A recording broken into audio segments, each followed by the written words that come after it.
Hello mga kahags. Kumusta ka mo? Mga kahags. So, ito pala mga kahags yung isa pang inahin natin. No? Malapit ng manganak. So manganak siya mga kahags is bukas. Yung due date niya. February 5. So ayan siya mga kahags. No? Palagay nyo kaya mga kahags. Ilang anak kaya to? Mga kahags. Yung DD niya is 14. No? 14 mga kahags. Ayan.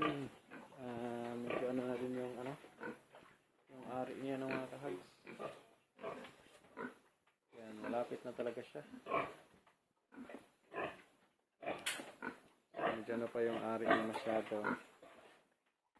Expected kasi ito bukas mga anak. Pero kung hindi, tingnan natin ang mga kahags. Keep updated na lang mga kahags. No? Ayan. So, yung pangalan nito, mga kahags, is si Leslie. Ito yung si Leslie, mga kahags. Ito sana yung pangatlo natin na inahin. Kaso, na-discuss siya yung first na inahin natin. Siya na lang yung pangalawa natin ngayon. Sana masortehan tayo mga kahags na maging maayos yung lahat ng panganganak niya. Maraming salamat mga kahags.